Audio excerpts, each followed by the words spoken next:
Bom, vamos ver Raquel Landim aqui, né?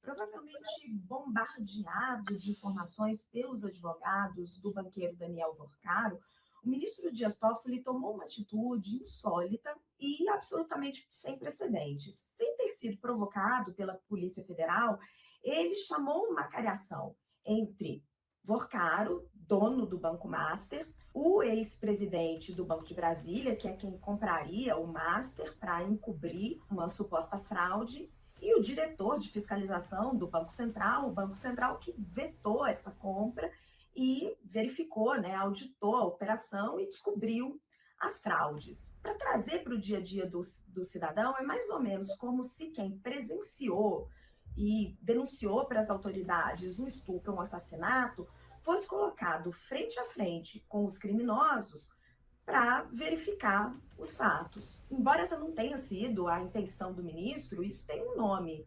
intimidação. A Polícia Federal e o Banco Central são burocracias de Estado. Elas verificam os fatos, fazem as denúncias crime. Elas não têm a função de serem verificados, checadas as suas versões diante de outras testemunhas ou outros envolvidos nos casos.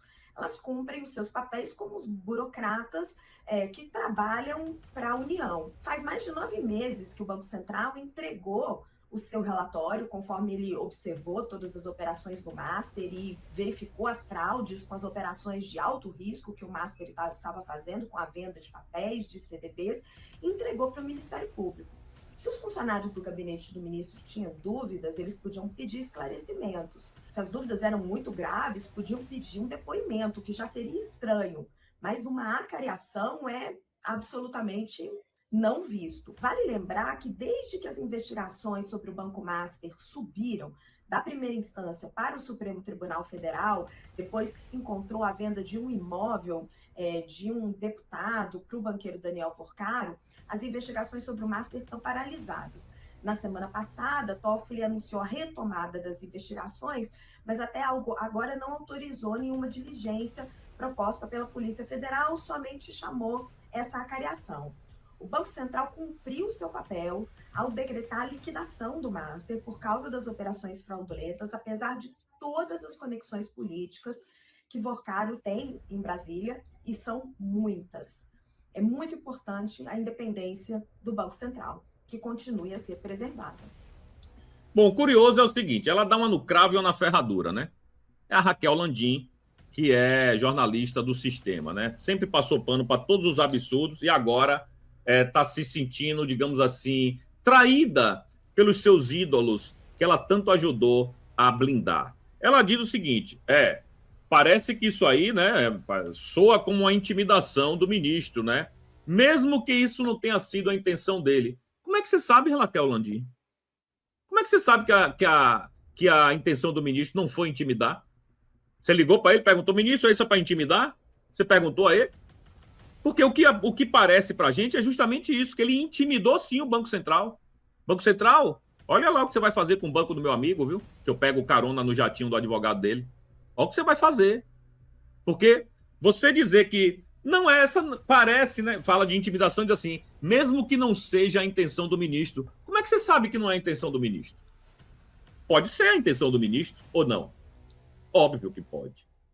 Bom, aí, claro que os coleguinhas, aquele que senta na cadeira ao lado, iriam defender os seus coleguinhas. Matéria do Estadão. Caso Master. STF está apanhando de graça, avaliam ministros do Supremo. Pois é. Ministro do STF saindo em defesa do colega Alexandre de Moraes após notícias da pressão exercida por ele sobre o presidente do Banco Central, Gabriel Galípolo, em favor do Banco Master. Em conversas reservadas, magistrados atribuíram o crescimento do assunto à oposição contra Moraes. Disseram que a corte tem apanhado de graça e classificaram o caso como tempestade em copo d'água.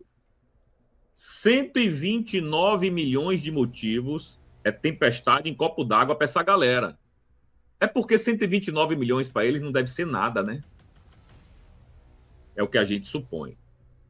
Bom, relator da investigação sobre as fraudes financeiras do Master, Dias Toffoli também obteve a solidariedade dos pares. No fim de novembro, Toffoli viajou para assistir a final da Libertadores entre Flamengo e Palmeiras em Lima, no mesmo voo particular de um advogado que defende o diretor do Master. Bom, aqui, ó. O argumento dos magistrados para defender Moraes e Toffoli é o de que presidente do Banco Central e ministros do STF não são pressionáveis. Ministros alegam que, se fosse ceder a pressões, o ex-presidente Bolsonaro não teria sido condenado na trama golpista do 8 de janeiro. É piada isso, né, brother? Chega a ser piada. Ele tá rindo da nossa cara. Esses caras estão escarnecendo na nossa cara. Não, veja bem, a gente não serve pressão, não. Não, ele pode ir no jatinho que ele não vai ter pressão nenhuma. Não, a minha esposa pode ganhar 129 milhões que eu não vou ser pressionado, não. Né? Quer uma prova disso? A gente condenou Bolsonaro. O que é que tem um alho a ver com um bugalho, pelo amor de Deus? Nada. É óbvio que vocês condenaram o Bolsonaro, porque Bolsonaro, se tivesse solto, era presidente do Brasil. Estaria disparado em primeiro lugar nas pesquisas. Disparado. Né? Mas não.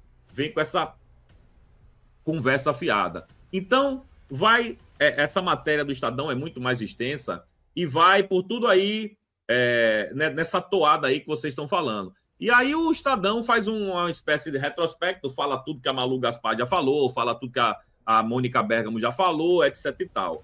Mas é muita cara de pau desses caras, bro. Defenda seu colega, tá tudo bem, quer defender seu colega no indefensável, mas tudo bem.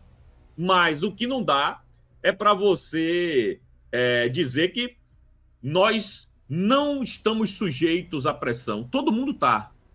O Papa tá sujeito à pressão. Todo mundo que tem um cargo importante. Você acha que Trump não está sujeito à pressão? O homem mais poderoso do mundo. Putin não está, não. O próprio cachaceiro ladrão está sujeito à pressão. Todo mundo está, irmão. E não é ministro da Suprema Corte da Brazuela que não vai deixar de estar. Ainda mais cheio de rabo de palha por aí. Não é? Mas, enfim. Vamos lá para a Globo News. A Ana Flor. E ela disse o seguinte, ó. Aqui é a Pri que fala.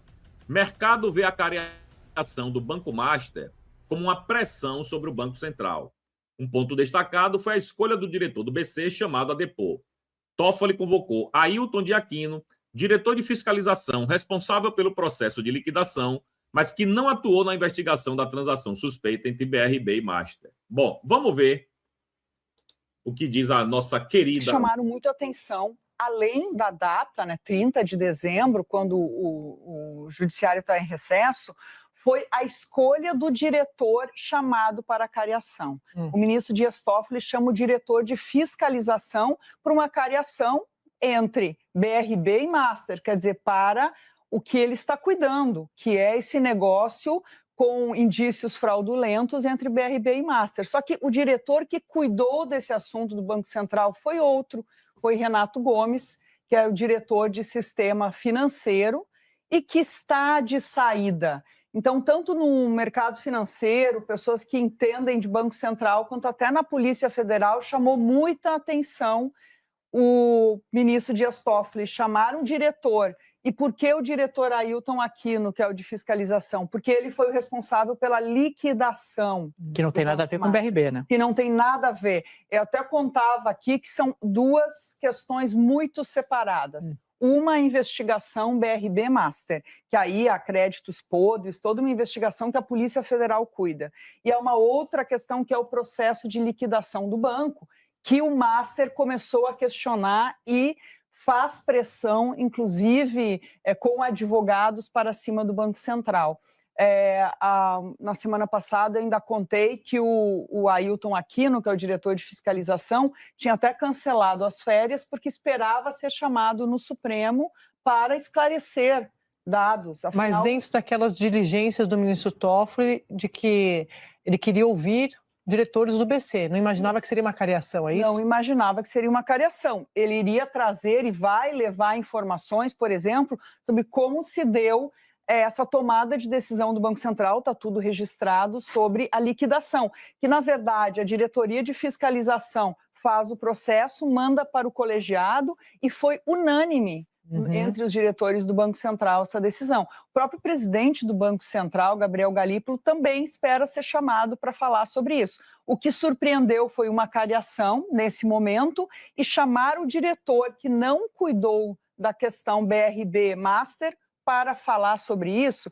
Quer dizer, há uma sensação no mercado financeiro, falei inclusive com pessoas que passaram pelo Banco Central, ex-diretores, e eles falam da estranheza dessa atitude agora, uma cariação entre investigado e órgão regulador, e quem fez a denúncia, que seria o Banco Central, né, dos problemas desse negócio, mas outro diretor. E aí uma visão de que não adianta você pressionar um diretor que está saindo.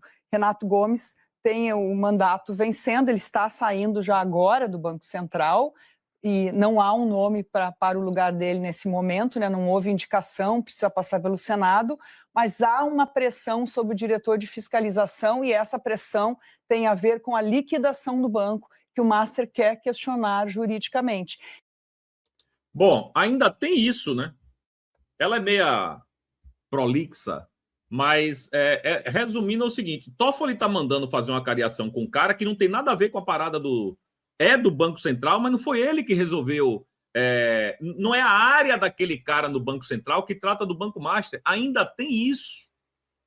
Toffoli está chamando um maluco que não tem nada a ver. Trabalha no Banco Central, trabalha, mas não é o cara que está naquela área que cuida do BRB e do Banco Master. Não tem o menor sentido o que Toffoli está fazendo. Mas não tem, não. Tem. O sentido é pressionar. O sentido é intimidar o Banco Central mesmo. Não tem outra palavra, não. Né? A gente aqui não é a Raquel Landim, não, que fica cheio de dedo para falar. A gente aqui dá a letra. O ministro está, sim, intimidando o Banco Central. Cada hora é mais um absurdo que aparece. Mas vamos lá. Ainda tem muita coisa, galera. Aí, o Hélio Télio escreve o seguinte: não é só o contrato da senhora Xandão com o Banco Master que chama a atenção. Há outras supremas coincidências notáveis. A senhora Toffoli tem um contrato... a mulher do Toffoli tem um contrato de honorários com a empresa dos irmãos Batistas, no caso, Eldorado Celulose. Coincidentemente, o mesmo grupo empresarial que foi beneficiado pela caneta mágica de Toffoli, que suspendeu o acordo de leniência com o MPF, no valor de 10,3 bilhões de reais. Quem advoga para os batistas nesse caso é o senhor Vardi, né? Que, coincidentemente, até 2013, foi sócio de escritório da senhora Toffoli. O senhor Vardi, coincidentemente, também defende o ex-banqueiro Master Daniel Vorcaro no caso sob relatoria de Toffoli. Por fim, segundo a revista Cruzoé, e também apenas coincidentemente. Outra coisa, o Vardi, eu faço sempre questão de lembrar isso, quem lembra isso sempre sou eu e o Kim Paim.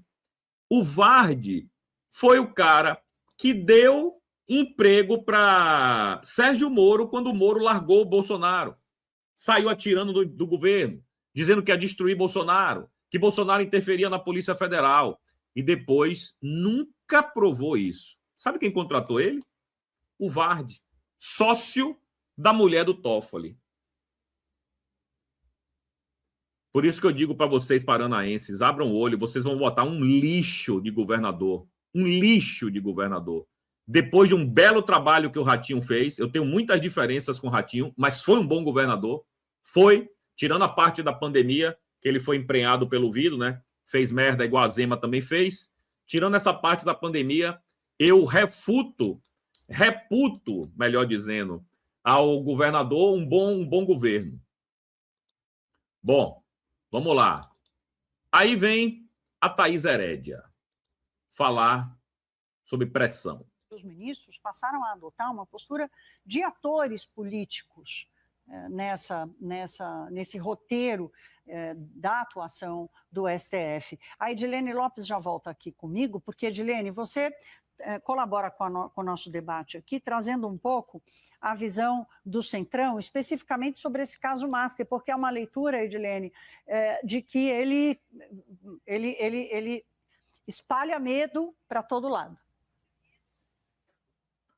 Exatamente, Thaís. Eu conversei com líderes de partidos de centro, principalmente na Câmara dos Deputados, mas também lideranças no Senado, que reportaram que seus pares ficaram primeiro surpresos com essa conversa de Alexandre de Moraes com Galípolo e depois também estão descredibilizando a imagem de Alexandre de Moraes. Isso porque nós sabemos que a direita, principalmente ligada ao ex-presidente Jair Bolsonaro, não tem qualquer confiança em Alexandre de Moraes, que inclusive é visto como um algoz, um inimigo, um vilão. Só que, para além da esquerda, algumas lideranças e parlamentares, principalmente de centro, confiam em Alexandre de Moraes como um defensor da Constituição e da democracia. Embora alguns considerem que ele age de forma muito incisiva, acreditam que esse seja o remédio necessário para um país que passou por uma tentativa de golpe. Só que com Alexandre de Moraes no centro dessa polêmica sobre o Banco Master, eles acreditam que agora a imagem de Alexandre de Moraes cai em descrédito. Isso pode prejudicar, inclusive, o processo contra o ex-presidente Jair Bolsonaro. Deve ser usado como um mote pela oposição para enfraquecer Alexandre de Moraes e também o Supremo Tribunal Federal. Ou seja, seria um momento mais delicado do ministro do STF durante toda essa sua trajetória, porque agora ele perde o apoio de parte daqueles políticos que acreditavam no trabalho dele e vai perdendo também a credibilidade. Então, esse é um momento considerado crítico, uma crise para o próprio Alexandre de Moraes, que sente isso e que já repercute muito no Congresso Nacional. Vai haver a instalação de uma CPI para investigar exclusivamente esse elo, essa reunião, esse envolvimento dele com o Banco Master? Muito possivelmente não. Isso porque os parlamentares avaliam que já não há apoio suficiente para a CPI do Banco Master, tanto é que Rodrigo Hollenberg, do PSB, que estava coletando as assinaturas, não conseguiu apoio suficiente para essa CPI, e essa história do Banco Master é considerada uma granada sem pino, que se explodir vai despedaçar muita gente. Então, há um lobby grande para que essa investigação não ocorra no Congresso Nacional sob pena de prejudicar não apenas ministros do Supremo Tribunal Federal, como Alexandre de Moraes, mas também parlamentares e parte do empresariado. Então, a CPI não deve sair do papel, o que não significa que Alexandre de Moraes sairá ileso. Ele entra em uma crise grande que o parlamento acha difícil que ele possa controlar, porque por mais que não haja uma CPI, vai haver uma guerra de narrativas, vai haver uma narrativa da oposição de que Alexandre de Moraes não é esse mocinho que a esquerda e até parte do Centrão acreditam. Então, para Alexandre de Moraes é considerado um momento crítico, uma crise de credibilidade de acordo com essas lideranças do parlamento, Thaís. Pois é, ela fala aí, né, que o ministro salvou a democracia, né, por causa de uns golpistas, mas você ouviu ela falar em 128 milhões de reais? Não. Curioso, né, Edilene Lopes? Curioso. Você não tocou num assunto importante, que é o contrato de 128 milhões de reais da mulher do ministro? Que o ministro agora, até o Centrão, né, tá vendo que o ministro está enfraquecido, que realmente isso aí pode respingar em parlamentar, isso pode respingar no empresariado, que respingue quem tiver que respingar, meu amigo. Deveria ser investigado. Eu acho que é muito mais eficaz uma CPI ou CPMI do que impeachment. Impeachment não vai sair. Não vai sair. CPMI é muito difícil também, mas a depender da pressão que os parlamentares consigam, pode sair ou não, certo? Bom, mas vocês viram aí que a galera, uma boa parte do Centrão também, já começa a olhar Alexandre como um cara que não tem moral, né, brother? Que nunca teve, na verdade. E aí, a Cruzoé diz o seguinte: uma vergonha chamada Alexandre. Há um elemento que atravessa todo o episódio envolvendo Alexandre de Moraes e o Banco Central do Brasil e que, curiosamente, foi pouco explorado para além do factual: a ausência de vergonha. Não a vergonha psicológica íntima, mas aquela vergonha pública e moral que desde a antiguidade funcionava como último freio quando a lei ainda não era formalmente violada, ou quando mesmo violada demoraria a reagir. Os gregos tinham uma palavra precisa para isso: vergonha, aidos. Em Aristóteles, a aidós não é ainda uma virtude plena, mas um sentimento formativo pedagógico. Ela indica que o indivíduo reconhece um limite antes de ultrapassá-lo. Onde há vergonha, há consciência de medida. Onde ela desaparece, instala-se o excesso soberbo, desmedida arrogância. Não por acaso, as tragédias começam quando alguém deixa de corar. O nosso problema contemporâneo é mais simples e mais grave. Ninguém mais cora. Na mais alta corte do país, nem se fala. Ele está falando de corar aí, é quando você fica vermelho, né? Você está corado, você está vermelhinho quando você está com vergonha. É essa analogia que ele faz. As reportagens relatam que o ministro da Suprema Corte manteve contatos diretos com o presidente do Banco Central para tratar de assuntos sensíveis relacionados a interesses privados específicos. O ponto decisivo não é antecipar juízos penais, mas observar a forma do gesto. Nada foi feito com um constrangimento. Não houve recuo preventivo, silêncio prudente, afastamento voluntário. Houve explicações posteriores das mais esfarrapadas que ignoram a inteligência alheia, notas técnicas, normalização do comportamento, como se não houvesse sequer a percepção de que algo ali exigiria pudor institucional, como se a própria ideia de limite fosse exótica. Aqui se revela a marca da híbris, não o erro clandestino, mas o erro tranquilo. O abuso que não se esconde porque não se reconhece como abuso. E termina aqui, ó. É muito maior, vou jogar aqui por finalmente, ele termina assim, ó. O episódio do Banco Central revela, assim, menos um escândalo isolado e mais um traço civilizacional. A transformação da falta de pudor em normalidade administrativa. O que antes exigiria explicação prévia, hoje recebe apenas justificativa posterior. Onde antes haveria silêncio embaraçado, agora há notas frias. A vergonha foi substituída pela assessoria, o limite pela narrativa. No fundo, o que inquieta não é apenas o que foi dito, mas a serenidade com que foi feito. Uma ordem política pode sobreviver a erros, dificilmente sobrevive à perda do senso de medida. Quando a autoridade já não sente vergonha de agir fora do seu papel, a desmedida deixa de ser exceção e passa a ser método. E então, como sabiam os gregos e repetiam os liberais, a queda não vem com estrondo, vem com naturalidade. Pobre Brasil. Pois é, meu querido. É isso. Para Cruzoé tá batendo assim no ministro, é que realmente furamos a bolha, graças a Deus, há 2 semanas atrás, furamos a bolha da direita. Porque só a direita criticava o ministro e criticava o STF. Só a gente. Se você queria ouvir crítica para essa galera, você tinha que assistir Didi, você tinha que assistir Oeste, você tinha que assistir Timeline, você tinha que assistir Paulo Figueiredo, doutora Ludmilla. Se você queria ouvir críticas ao STF, era nesses canais. A imprensa não falava nada. Ao contrário, só os edificavam. Só botavam eles num pedestal, intocável e blindado. Furamos a bolha. Graças a Deus, furamos a bolha. Chegamos nesse estágio. E aí eu vou lhe mostrar uma parada de furada de bolha, é assim, clássica. Vou trazer aqui para vocês o Jones Manuel. Para quem não sabe, é um dos caras aí, um dos queridinhos de influenciadores da esquerda. Esquerda mesmo, aquela esquerda partido da causa operária. Certo? Esse cara não gosta do PT porque ele acha o PT burguês. Então furamos a bolha quando ele diz isso. Salve, camaradas, tudo bem? Jones Manuel na voz. É um escândalo, é disso que se trata. As denúncias que estão circulando na mídia burguesa que o ministro Alexandre de Moraes fez lobby, fez pressão junto ao presidente do Banco Central, Gabriel Galípolo, em defesa do Banco Master, para ter o acordo ali de fusão entre o Banco Master e o BNB, né, o Banco de Brasília.